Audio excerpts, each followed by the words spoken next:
Okay, next, this video is going to be a review of Space Seed from the original series. That's Season 1, Episode 23, and one of the more talked about episodes, even though I wasn't as impressed with it at the beginning, but I have some new thoughts about it now. We'll do that after this.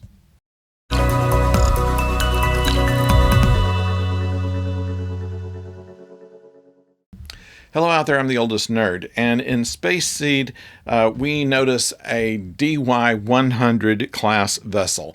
They say that it is from the 1990s. They also do some other things that kind of betray them because they didn't expect that 30 years after the show was on, there would actually have this time period existing, and we find that a lot of these things they predicted didn't happen. For instance, in the 1990s, they made these DY-100 sleeper vessels that the eugenics wars as part of World War III happened in the middle 90s.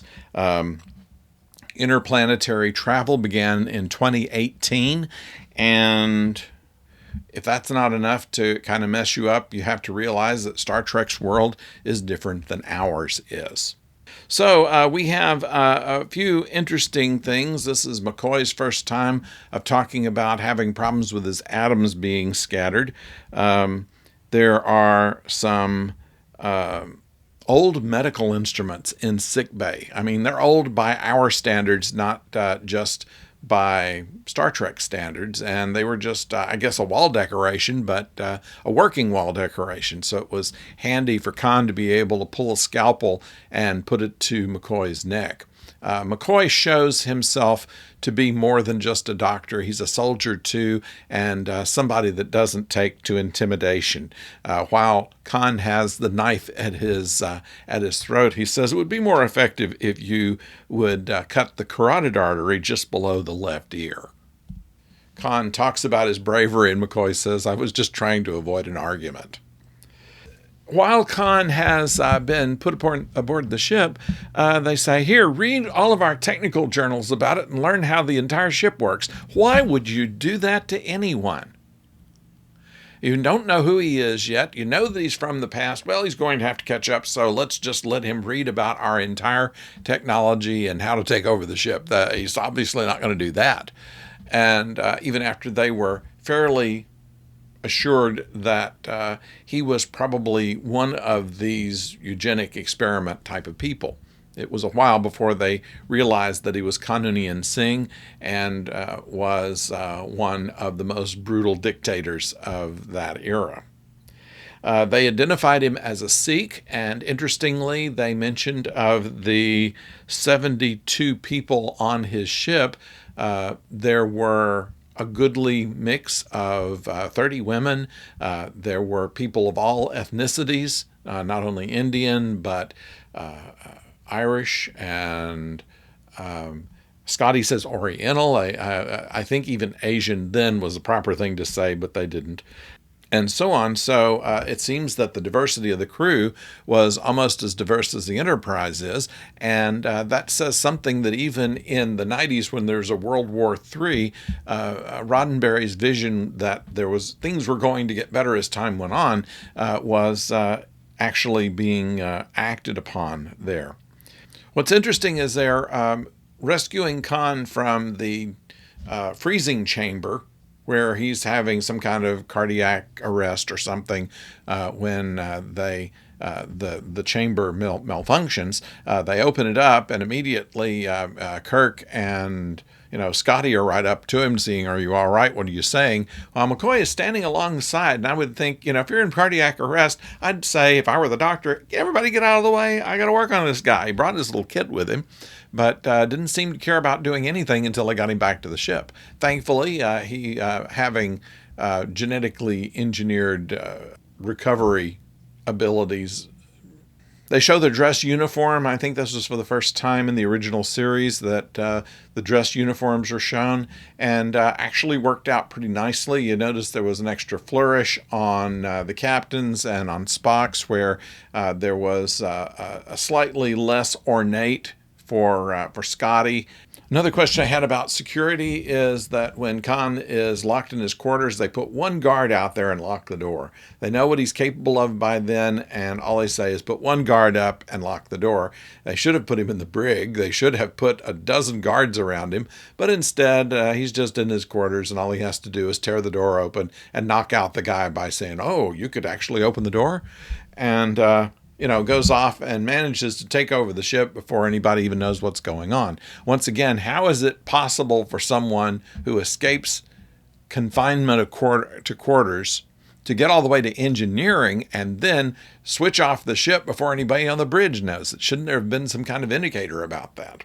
Well, of course, script armor, they decide that it's more interesting if Khan is able to get that far, and then they'll do kind of a voyage to the bottom of the sea fight where Kirk gets to engineering and takes a rod and beats him with it. We don't know what this rod is for. In the old voyage to the bottom of the sea, they used to pull rods out of the reactor and beat somebody to death with that. But that was before anybody had any idea that you would have all been dead before you could have swung it once. But we don't know what that was. It may have been just, a pipe, another GNDN conduit. One of the things, though, that I wanted to talk about in here is the quality of acting by Ricardo Montalban. Now, due to the fact that he was a big star. He was in MGM movies. He always played a romantic lead, and it's obvious why they wanted him for this, because they wanted someone who had a charm and a charisma that would come through a character that he was playing, and he does this. You can believe that he's able to take Marla MacGyver's and completely seduce her with just a look.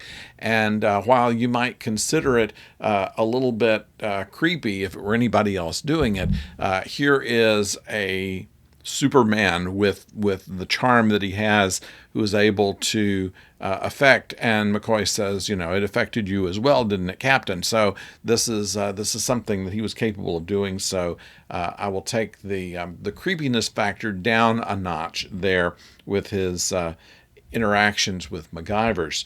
However, as always, a member of the crew, by Roddenberry's edict, can never be the bad person. So she does finally do the good thing and helps Khan be captured. What I was noticing in Montalban's acting was a subtlety of expression, his ability to practically whisper lines and have such gravitas. This was something in an interview Montalban himself said that it was due to Nicholas Meyer's direction, who told him that he should never yell, he should always go quiet, and that was more menacing. Although I see that as well in this episode long before Nicholas Meyer had anything to do with it. So I think that he probably was just a little too humble for his own good, really. But a tremendous actor, and amazing that someone of his skill would have been willing to do television at that time when it was pretty much, you didn't want to have anybody that had done movies to do television shows, especially weekly shows like that, or a guest starring role on a weekly series. You didn't see a whole lot of it except on very, very trendy shows. And by this time, Batman had a lot of fairly big stars that were on that around the same period of time.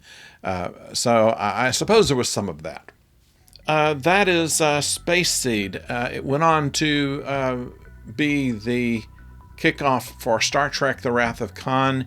And if you go back and look at this with the knowledge of what the movie did, and look at the actors and how the interplay between Kirk and Khan worked, I think that you can see why they wanted to pick that particular subject to make the second Star Trek movie. As always, I'd like to have your input. Please tell me below what you think about this and other things that we're doing on this channel, and we will of course read them all and respond to as many of them as we can. And don't forget to subscribe, because that's what makes the channel grow, and we are all about growth. I'm retired now, so I have nothing else. Well, I have other things to do, but I mean, I'm putting a lot of my effort into this now, and I'd like to be able to make a good showing of it. So I hope that you'll follow us along and help us along where you can. And so, until we talk to you again, don't go far.